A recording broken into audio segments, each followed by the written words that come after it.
বহুদিনৰ পৰা ভাবি আছিলোঁ আমি কলফুলৰ লগত ব্ৰইলাৰ মাংস খাম। সেয়ে আজি সুযোগ পাই কলফুল আৰু ব্ৰইলাৰ মাংস বনালোঁ। লগত আছে মোৰ সহধৰ্মিনী।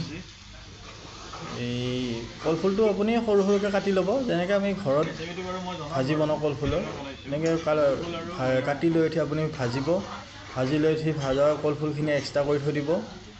থৈ আপুনি আলু আৰু এই মাংসখিনি ফ্ৰাই কৰি ল'ব। লোৱাৰ যেতিয়া ফ্ৰাই হ'ব, তাৰপিছত আপুনি কলফুলখিনি তাতে পেলাই দিব। ভাজা কলফুলখিনি পেলাই লাৰি থাকিব। বাচন মছলা দিব, আদা নহৰু দিব। দি এনেকৈ কিছু সময় ভজাৰ পাছত আপুনি অলপ পানী দিব। পানী দি থপথপীয়াকৈ